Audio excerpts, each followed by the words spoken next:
ಇನ್ನು ಉಳಿದಿದ್ದು ಇಂಪಾರ್ಟೆಂಟ್ ಏನು ಅಂತ ಹೇಳಿದ್ರೆ ಈ ಹೊಸ ಪಟ್ಟಿ ಪ್ರಕಟ ಆಗ್ತಿದ್ದಕ್ಕೆ ರೆಬೆಲ್ ಆಗ್ತಾ ಇದ್ದಾರೆ ಎಮ್ ಎಲ್ ಎಗಳು. ಬಹುತೇಕ ಎಮ್ ಎಲ್ ಎಗಳು ರೆಬೆಲ್ ಆಗಿದ್ದಾರೆ. ಇಂಡಿ ಎಮ್ ಎಲ್ ಎ ಇವತ್ತು ರಾಜೀನಾಮೆ ಬೀಸಾಕಿ ಹೊರಟಿದ್ದಾರೆ. ಆಮೇಲೆ ಸಂಗಮೇಶ್ವರ್ ಅವರು ರಾಜೀನಾಮೆ ಕೊಡೋಕೆ ಮುಂದಾಗಿದ್ದಾರೆ. ಬೇಲೂರು ಗೋಪಾಲಕೃಷ್ಣ ಅವರು ರಿಸೈನ್ ಮಾಡ್ತೀನಿ ಅಂತ ಹೊರಟಿದ್ದಾರೆ. NY ಗೋಪಾಲಕೃಷ್ಣ ಅವರು ರಿಸೈನ್ ಮಾಡ್ತೀನಿ ಅಂತ ಹೊರಟಿದ್ದಾರೆ. MY ಪಾಟೀಲ್ರು ರಿಸೈನ್ ಮಾಡ್ತೀನಿ ಅಂತ ಹೊರಟಿದ್ದಾರೆ. ಸುಮಾರು 10ಕ್ಕೂ ಹೆಚ್ಚು ಜನ ಎಮ್ ಎಲ್ ಎಗಳು ಕಾಂಗ್ರೆಸ್ ಪಕ್ಷದ ಶಾಸಕ ಸ್ಥಾನಕ್ಕೆ ರಾಜೀನಾಮೆ ಕೊಡ್ತೀನಿ ಅಂತ ಹೊರಟಿದ್ದಾರೆ. ಅವರೆಲ್ಲ ಆಸ್ಪಿರೆಂಟ್ಗಳು, ಸುಮಾರು ಸರಿ ಹೈಯೆಸ್ಟ್ ಟೈಮ್ ಗೆದ್ದಿರೋರು. ಅವ್ರನ್ನೆಲ್ಲ ಬಿಟ್ಟು ಈ ಲಾಬಿಕೋರರನ್ನು, ಸಕ್ಸಸ್ಫುಲಿ ಲಾಬಿ ಮಾಡಿರೋರನ್ನ, ಈ ಹಣಬಲ, ತೋಳ್ಬಲ ಇತ್ಯಾದಿ ಇತ್ಯಾದಿ ಬಲಗಳ ಮೂಲಕ ಬೇರೆ ಬೇರೆಯವ್ರನ್ನ ಸೀನಿಯರ್ ಲೀಡರ್ಗಳನ್ನ ವಶಕ್ಕೆ ತಗೊಂಡಿರುವಂಥ ಲೀಡರ್ಗಳಿಗೆ ಮತ್ತೆ ಬ್ಲ್ಯಾಕ್ ಮೇಲ್ ಮಾಡಿದವ್ರಿಗೆ ನೀವು ಅಕೊಮಡೇಟ್ ಮಾಡಿದ್ದೀರಿ. ಹಾಗಾಗಿ ನಮ್ಮ ಅಗತ್ಯ ನಿಮ್ಗೆ ಇಲ್ಲ ಅಂತ ನಾವು ಅಂದ್ಕೊಂಡು ರಾಜೀನಾಮೆ ಕೊಡ್ತೀವಿ ಅಂತ ಹೊರಟಿದ್ದಾರೆ. ಇದು ಬಹುಶಃ DK ಶಿವಕುಮಾರ್ ಅವ್ರಿಗೆ ಬಿಗ್ಗೆಸ್ಟ್ ವಾರ್ನಿಂಗ್. ಈಗ DK ಶಿವಕುಮಾರ್ ಮಾಡ್ತಾ ಇದ್ರು ದೊಡ್ಡ ಚಾಲೆಂಜ್. ಬೇರೆ ಪಾರ್ಟಿಲಿ ಬಹುಶಃ ಇದನ್ನು ಆಂಟಿಸಿಪೇಟ್ ಮಾಡಿನೇ DK ಶಿವಕುಮಾರ್ ಅವರು ಜಿಲ್ಲೆಗಳಿಗೆ ಹೋದಾಗೆಲ್ಲ ಬೇರೆ ಪಕ್ಷದ ಎಲ್ಲ ಲೀಡರ್ಗಳನ್ನ ಕರೆದು ಕೂರಿಸಿ ಪ್ರೋಗ್ರೆಸ್ ರಿವ್ಯೂ ಮೀಟಿಂಗ್ ಮಾಡಿದ್ರ. BJP ಲೀಡರ್ಗಳ ಜೊತೆ ಕೂರಿಸಿ ಊಟ ತಿಂಡಿ ಅವರ ರೇಖಾದೇಕಿನ ಮಾಡೋಕ್ಕೆ ಶುರು ಮಾಡಿದ್ರ.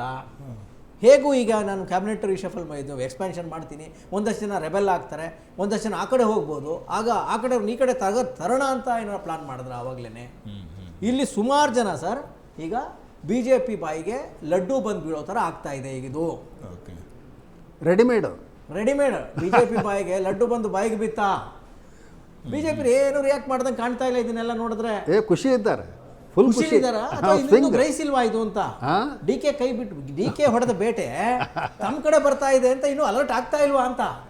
ಈಗ ಅವ್ರು ಕರೆಕ್ಟಾಗಿ ಅಲರ್ಟ್ ಮಾಡಿದ್ರೆ DK ಹೊಡೆದ ಬೇಟೆ ಇವ್ರ ಪಾಲಾಗೋದ್ರಲ್ಲಿ ಯಾವುದೇ ಸಂಶಯ ಇಲ್ಲ. ಒಂದಷ್ಟು ಜನ ಎಮ್ ಎಲ್ ಎಗಳು ನೊಂದೋಗಿದ್ದಾರೆ. ಅವರು ನೆಕ್ಸ್ಟ್ ಕಾಂಗ್ರೆಸ್ ಬರ್ತಾ ಇಲ್ವಾ ಅಂತ ಅವ್ರಿಗೂ ಡೌಟ್ ಇದೆ. ಹಾಗಾಗಿ BJP ಕಡೆ ಸಾಲಾಗಿ ಲೀಡರ್ಗಳು ಗುಳೆ ಹೊರಟ್ರೂ ಆಶ್ಚರ್ಯ ಇಲ್ಲ.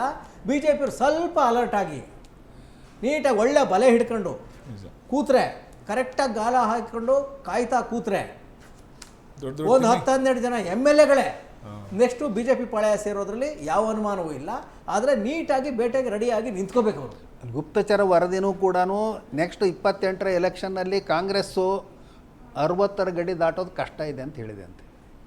ಅದು ಮತ್ತಿನ್ನ BJP ಇನ್ನೊಂದ್ಸರಿ ಕೇಳಿಸ್ಕೊಳ್ಳಿ, ಹೇಳಿ ಸರ್, ಇನ್ನೊಂದ್ಸರಿ ಹೇಳಿ ಸರ್. ಗುಪ್ತಚರ ವರದಿ ಪ್ರಕಾರ ಕೇಳಲ್ಪಟ್ಟಿದ್ದೇನಂತ ಹೇಳಿದ್ರೆ ಕಾಂಗ್ರೆಸ್ 28ರ ಒಂದು ಚುನಾವಣೆಯಲ್ಲಿ 60ರ ಗಡಿ ದಾಟೋದು ಕಷ್ಟ ಇದೆ. ಈ ಎಲ್ಲ ಬಂಡಾಯ, ಒಳಬಂಡಾಯ ಮತ್ತು ಈ ಎಲ್ಲ ಕಾರಣಗಳಿಂದಾಗಿ. ಹಾಗಾದ್ರೆ JDS ಏನು 35 ಸರ್? ಅವ್ರದ್ದು ನನಗೆ ಕೇಳಿ ಬಂದಿದ್ದು ಇದಷ್ಟೇ. ಇದು ಸೆಂಟ್ರಲ್ ಗುಪ್ತಚರ ವರದಿ ಅಂತೆ, ಸೆಂಟ್ರಲ್ದು. ಹೀಗಾಗಿ ಅವ್ರು ಏನು ಆಟ ಆಡ್ತಾರೆ ಇಲ್ಲಿ ಬಂದು ಅಂತಕ್ಕಂಥದ್ದು ಸಹಿತ ಪ್ರಶ್ನಾರ್ಹ ಇದೆ.